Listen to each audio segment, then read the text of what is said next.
पुणे महानगरपालिका सार्वत्रिक निवडणूक 2026च्या निमित्ताने प्रभाग क्रमांक 9 राष्ट्रवादी काँग्रेस पक्ष अधिकृत उमेदवारांच्या प्रचारार्थ आयोजित विजयी संकल्प सभेमध्ये आज या सभेला प्रमुख मार्गदर्शक असणारे, ज्यांनी माझा राजकीय जीवनामध्ये पुनर्जन्म केला असे या महाराष्ट्राच्या कामाचा माणूस, राज्याचे लाडके उपमुख्यमंत्री, पुणे जिल्ह्याचे पालकमंत्री, आदरणीय एकच वादा अजितदादा पवार साहेबांचं मी या ठिकाणी मंचावर स्वागत करतो।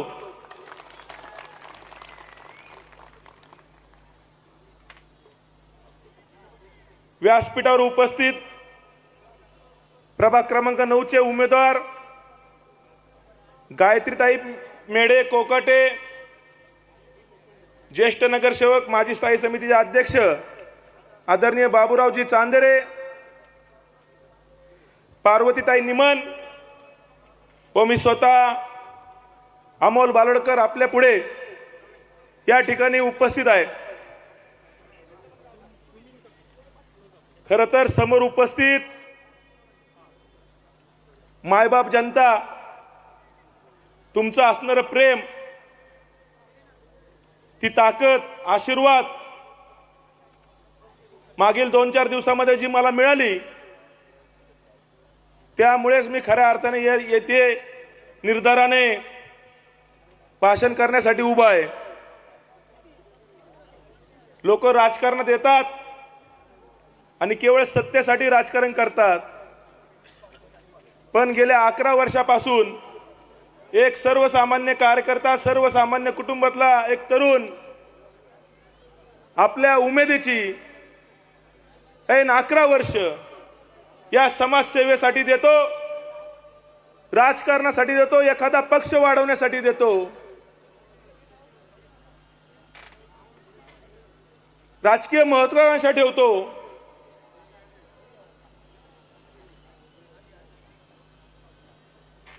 एखाद्या विधानसभेसाठी इच्छुक होतो, पण वरिष्ठांचा आदेश ऐकून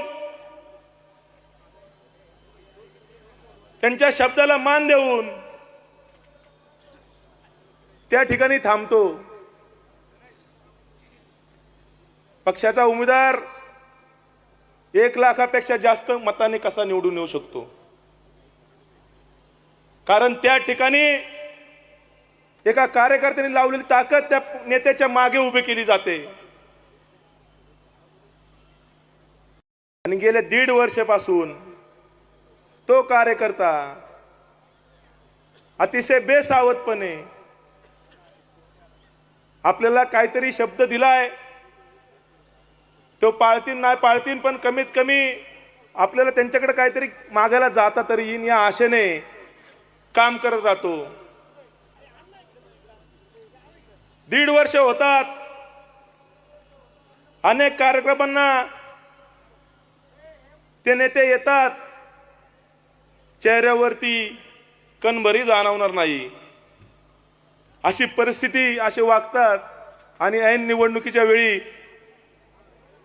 अगदी बेसावध ठेवून त्या कार्यकर्त्याला, म्हणजे मला आत्ता एबी फॉर्म देतो, उद्या एबी फॉर्म देतो, सकाळी 7 वाजता ये, दुपारी 12 वाजता ये,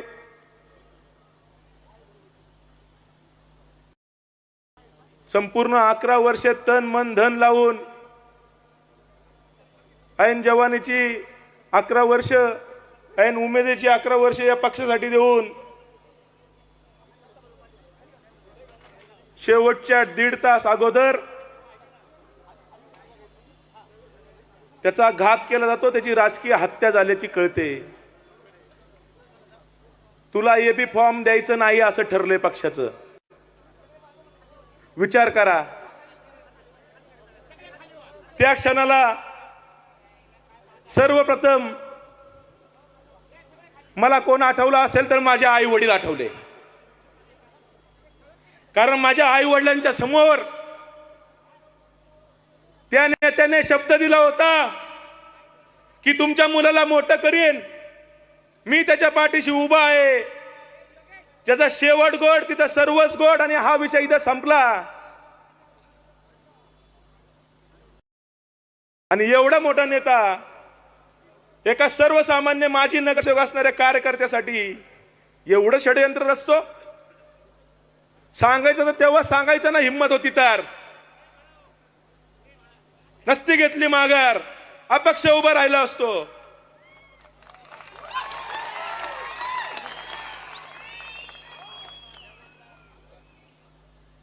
एवढा धोका. 1.5 तास शिल्लक होते. आई वडिलांचा चेहरा समोर आला. पहिलं राजकीय करिअर ते सगळं गेलं पुढं. पण ज्या आई वडिलांपुढं आपण एवढं हे सगळं केलंय, आपल्याला माहिती आहे आपले आई वडील आपल्यावर किती जीव लावतात. अरे घरी कसं जायचं, कोणाला तोंड दाखवायचं आणि काय सांगायचं. आपल्या घरी जे आले होते त्यांचा आपण सन्मान राखला, त्यांना चहा कॉफी दिली आणि त्यांनी मला एक पेढा चारला. ज्याचा शेवट गोड अमोल, ते सर्वच गोड. तो पेढा टाकलेला फोटो सगळीकडे झळकला. एक नेता आणि एक कार्यकर्ता, वाद संपला, कामाला लागा, निवडणूक झाली, निवडून आले. आज 1.5 वर्षांनी कळलं त्या पेढ्यामध्ये विष भरलं होतं, विष.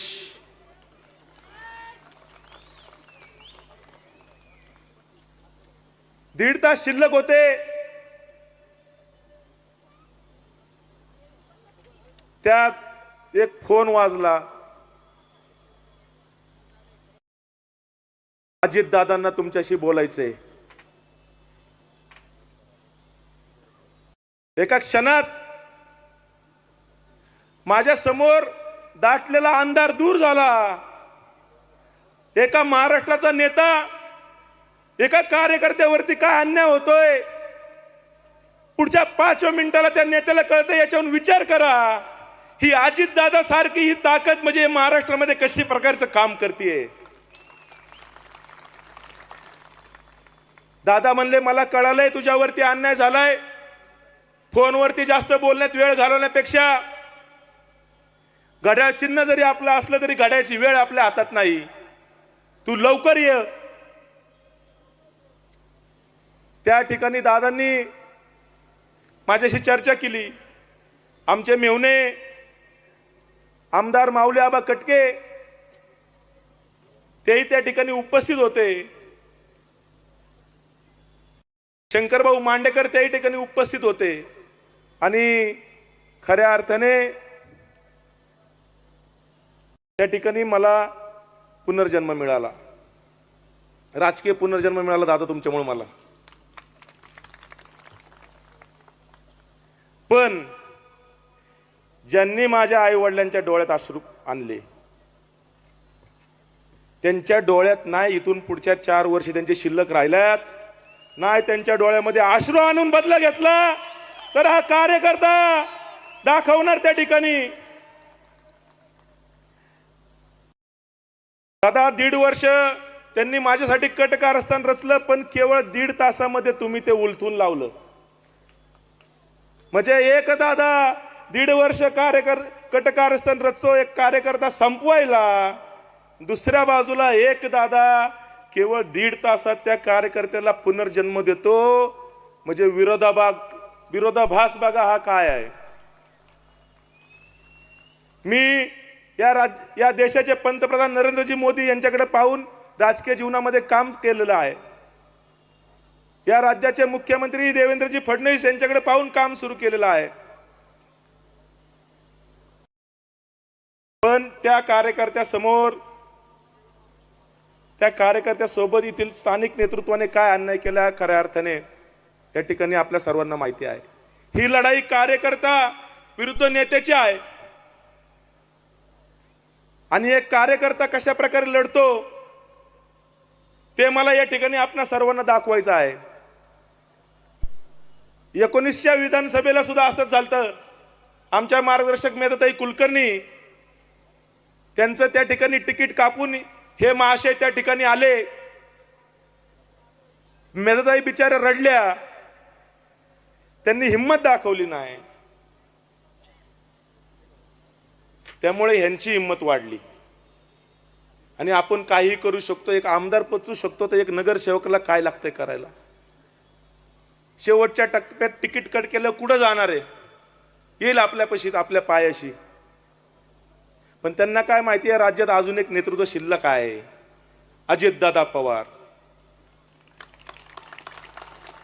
एकदा जोरदार अजितदादांसाठी टाळ्या वाजवा, कारण माझा राजकीय पुनर्जन्म या नेत्यांमुळे झालेला आहे. दादा, या ठिकाणी खऱ्या अर्थाने विकासावरती मला बोलायचंय. 19च्या विधानसभेला निवडून दिलेले कॅबिनेट मंत्री दुसऱ्यांदा परत आम्ही निवडून दिलेत, पण एक काम त्यांनी या ठिकाणी सांगून दाखव त्यांनी केलेलं. एक काम मी राजकारण सोडून देईन, विकास काम सांगतोय, चॉकलेट वाटायची कामं सांगत नाही.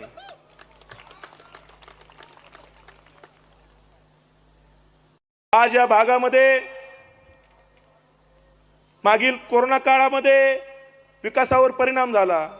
त्यानंतर पुणे महानगरपालिकेच्या निवडणुका लागल्या नाही 4 वर्ष, त्याचा परिणाम या भागातल्या विकासांवरती झाला. काम करणार कोण होतं? येथील कॅबिनेट मंत्री आमदार चंद्रकांत दादा पाटील.